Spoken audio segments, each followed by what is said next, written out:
নমস্কার বন্ধুরা, আমি ঐশী, আমি কমলিকা। আমরা আবার চলে এসেছি কিংডম অফ ঐশীর তরফ থেকে নতুন আরেকটা ব্লগ নিয়ে। তো আজকে মায়ের জন্মদিন। কালকে রাতে আমি আর বাবা চুপি চুপি গিয়ে মায়ের জন্য কয়েকটা সারপ্রাইজ জিনিস এনেছি। মা এখন কিছুই জানে না, আমরা এমন ফিলিং করছি যেন অর্ডিনারি ডে এর মতো। তো আমরা এক্ষুনি মাকে ওই সারপ্রাইজ জিনিসগুলো দেবো, সাথে গিফটও এনেছি। দেখি মাকে কিরমভাবে আমরা চমকাতে পারি আজকে।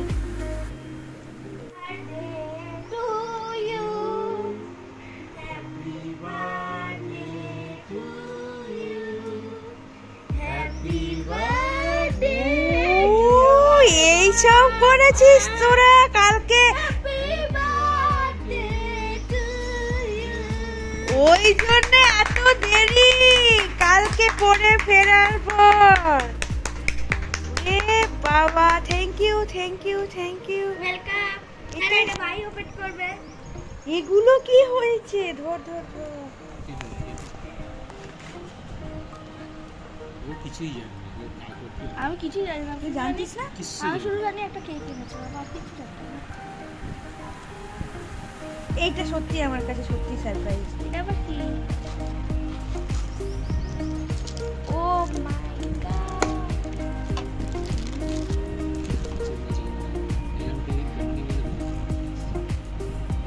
বা সকালবেলা উঠে গিফট। ও কাটাকাটি।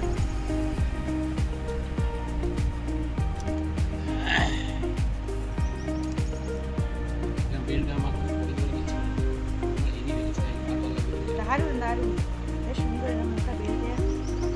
দেখো ও আজকে এটা খুলবোই না, একেবারে চান করার সময় খুলবো। ইয়ো দেখো দেখো। ও যা রোদ্দুর, দারুণ কাজে লাগবে। কেমন লাগছে রে? খুব সুন্দর, হেভি। চল এবার কেক কাটি। চলো। তো জন্মদিনের সকালটা এইরকম গিফট পেয়ে তো মনটা এমনি খুশি হয়ে গেল। ওরা দুজন মিলে যে এসব করেছে আমি একটুকু বুঝতে পারিনি। তারপর কেক আর চা খেয়ে সকালটা ফুরফুরে মেজাজ দিয়ে শুরু হলো। আজকে ঐশিকের বাবা যাবে কৃষ্ণনগর পরীক্ষা নিতে, তাই ঐশিককে পড়তে দিয়ে আসা আর নিয়ে আসার ডিউটি আজকে আমার উপর। ওর পড়া 7:30 থেকে, আর ওর বাবা ট্রেন হলো 7:20, তো আগেই বেরিয়ে গেছে। আর আমি একটু হাতে আজকে সময় নিয়েই ওকে পড়তে দিয়ে আসবো বলে বের হলাম, কারণ আজকে বলেছি হেঁটে হেঁটে যাব আমরা, তাতে তোর মর্নিং ওয়াকটাও হয়ে যাবে। চল, বেশি দূর না, আমার বাড়ি থেকে 15 মিনিট হাঁটা পথ। একটু হাতে সময় নিয়েই দুজন মিলে তাড়াতাড়ি করে বেরিয়েছি। এই সামনের পার্কের এই জায়গাটায় প্রচণ্ড ভিড় থাকে মর্নিং ওয়াকের টাইমে। আমরা একটু 7:15 এখন ঘড়িতে বাজে, ওই জন্য ফাঁকা হয়ে গেছে, যে যার মতন এখন বাড়ি চলে গেছে। তবে এই সকালবেলা উঠে এসে এই সবুজের মাঝখানে কিছুক্ষণ সময় কাটাতে খুবই ভালো লাগে।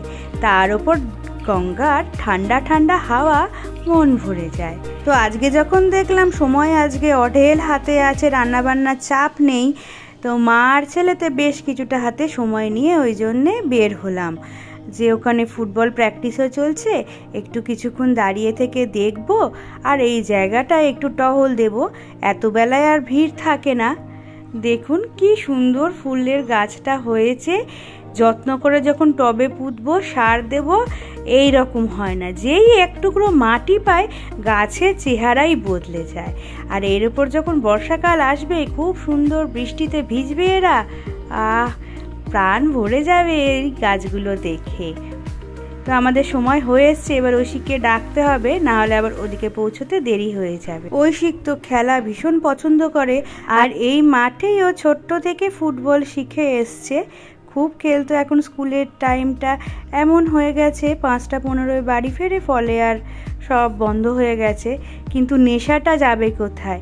সেই তখন থেকে এক মনে দাদাগুলোর খেলা দেখে যাচ্ছে, কিন্তু এবার না গেলে সত্যি হয়ে যাবে বড্ড দেরি।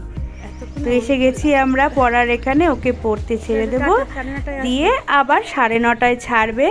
আমি বাড়ির ছোটোখাটো কাজ মিটিয়ে গাছে জল দিয়ে আবার ওকে নিতে চলে আসবো। তো ওকে দিয়ে প্রথমে ভাবলাম সোজা যাব বাড়ি, কারণ অনেক ছোটোখাটো কাজ আছে, রান্না না থাকলেও কাজের কি শেষ থাকে সংসারে?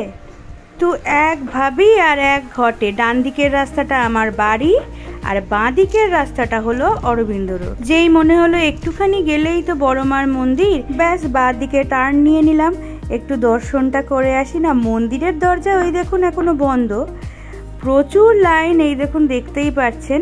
মন্দিরে পুজো দেওয়ার পরিকল্পনা ওইসব এখন করলে চলবে না, কিন্তু এত লাইন দেখলেও সকাল সকাল বেশ ভালো লাগে। মাকে ওইখান থেকে প্রণাম সারলাম, এবার যাব বাড়ি। তবে বাড়ি যাওয়ার আগে মনে হলো রোজ যেই পথে বাড়ি যাই আজকে আর সেই রাস্তা নিলাম না, সোজা শ্যামাসুন্দরী তলার রাস্তা নিলাম। কি জানি মনে হলো শ্যামাসুন্দরী মায়ের মন্দির অনেক সকালে খোলে আর সেখানে এত ভিড় থাকে না, যাই একবার মাকে প্রণাম করে তবেই বাড়ি ঢুক। আজকে মন যখন করেছে তো আমি ওই রাস্তাতেই আজকে হাঁটবো, তাই সোজা চলে গেছি শ্যামাসুন্দরী তলায়। মায়ের তো দর্শন হলোই, মন্দির পুরো ফাঁকা, হয়তো শনি মঙ্গলবার নয়, সেই জন্যে মায়ের কাছে ঢুকে দর্শন সেরে পুজো দিয়ে তারপর বাড়ি আসলাম। মনে হচ্ছিল এই সবই যেন পূর্ব পরিকল্পিত, আমার হাতে কিছুই নেই, আমি শুধু করে যাচ্ছি। তো এবার সোজা যাব বাড়ি, গিয়েই মাছকে খেতে দেব, গাছকে জল দেব, পায়রা পাখিগুলো ছাদে কিচিরমিচির করে ওদেরকে খেতে দেব। অনেক কাজ এখন পরপর সেরে তারপর চান সেরে ঐশিককে আনতে আসবো। এখন ঘড়িতে বাজে 7:45। আমি সোজা ছেলেকে দিয়ে একদম ছাদে চলে আসলাম, গাছগুলো জল দেবো। একদিন জল, প্রত্যেক দিন জল দিই, তাও এদের কি অবস্থা হয়ে যায়।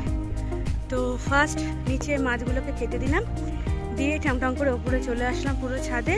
নিচের ছাদের গাছগুলোকে সকালে উঠেই জল দিয়ে দিয়েছি, এগুলোতে জল দিয়ে এবার যাবো নিচে। তো কাজটা সেরে নিই, আর আজকে পুজো টুজো সব হয়ে গেছে।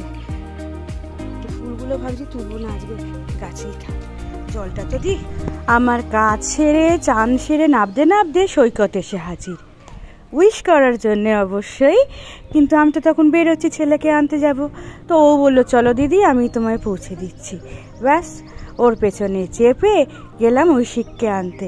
এখন ঐশিককে নেওয়া হয়ে গেছে, এবার ঢুকবো মায়ের কাছে। হ্যাঁ, আজকে সারাদিন মায়ের ওইখানে থাকবো, রান্না বান্না নেই, বিন্দাস, মা রান্না করবে আর আমি খাবো।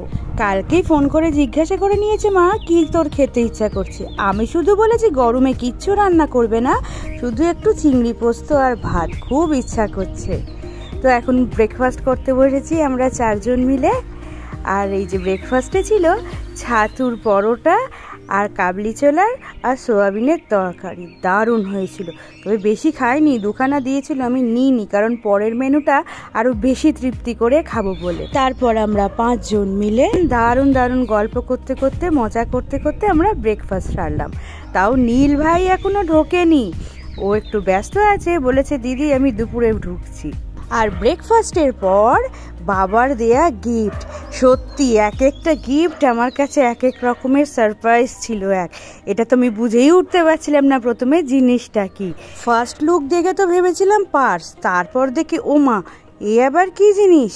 কিছুক্ষণ ভালো করে দেখার পর বুঝলাম এটা পেডিকিওর ম্যানিকিওর সেট। যার মেয়ে কোনোদিন মুখের চুলেরই যত্ন নেয় না, সে নাকি নেবে হাত পায়ের যত্ন। দেখা যাক বাবার গিফটটা কত দূর আমি কাজে লাগাতে পারি। সেই হ্যাঁ, নেল কাটারটা অবশ্যই কাজে লেগে যাবে, বাড়ির সকলের নখ কাটতেই প্রচণ্ড দরকার হয়। এবার বাকি জিনিসগুলোকে ঠিকঠাকভাবে কাজে লাগানোর দায়িত্ব আমার। তবে হ্যাঁ, এই রকম অভিনবর গিফটের আশা আমি কোনো সময় করিনি, তাও আবার বাবার কাছ থেকে। ভীষণ আনন্দ হয়েছিল জিনিসটা আমার প্রথম দেখেই। কিছুক্ষণ সবাই মিলে আড্ডা মারার পরে ঢুকলো নীল, আর মার ততক্ষণে দুপুরের ভাত বাড়া কমপ্লিট। এই একটা দিন এই যে রাজকীয়ভাবে গুছিয়ে খেতে বসা, এটার কোনো তুলনা হয়। ভাতের সামনেই ছিল লাল শাক বড়ি দিয়ে ভাজা, তারপর পটল ভাজা, আলু ভাজা, মাছ ভাজা আর মাছের ডিমের বড়া, ঘন ঘন মুগের ডাল, আর এই সেই চিংড়ি পোস্ত, বোয়াল মাছের পেটি। দেখো কাণ্ড, মাংসের বাটির আগেই চাটনি বাবু চলে এসছে। আর বাবার হাতের পায়েস, এই পায়েসটা আমার বাবা রান্না করেছে, দারুণ রান্না করে পায়েসটা আমার বাবা। তারপর তো দই মিষ্টি। না বাবা, এত কিছু আমি একা খেতে পারিনি, আমি পিকা নীল 3 জন মিলে এই বাটিগুলো শেষ করেছি। তারপর তো খেয়ে দিয়ে শরীর ঢাস ঢাস করতে করতে একটা সুখ নিদ্রা দিলাম দুপুরবেলা। এর মধ্যে আমার কর্তামশাই চলে আসলো। এখন ঘড়িতে বাজে সন্ধে 6:30। সন্ধেবেলা কেক কাটা না হলে কি জন্মদিন সমাপ্ত হয়?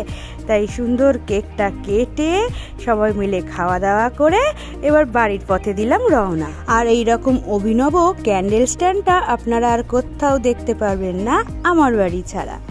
আজকের ব্লগটা তাহলে এখানেই শেষ করছি বন্ধুরা। আপনারা খুব ভালো থাকবেন আর খুব তাড়াতাড়ি ফিরবো নতুন আরও একটা ব্লগ নিয়ে। আমাদের ভিডিওটা যদি ভালো লেগে থাকে প্লিজ লাইক আর কমেন্টস করতে ভুলবেন না যেন। আর আমাদের ব্লগগুলো যদি ভালো লেগে থাকে প্লিজ চ্যানেলটা একটু সাবস্ক্রাইব করে নেবেন।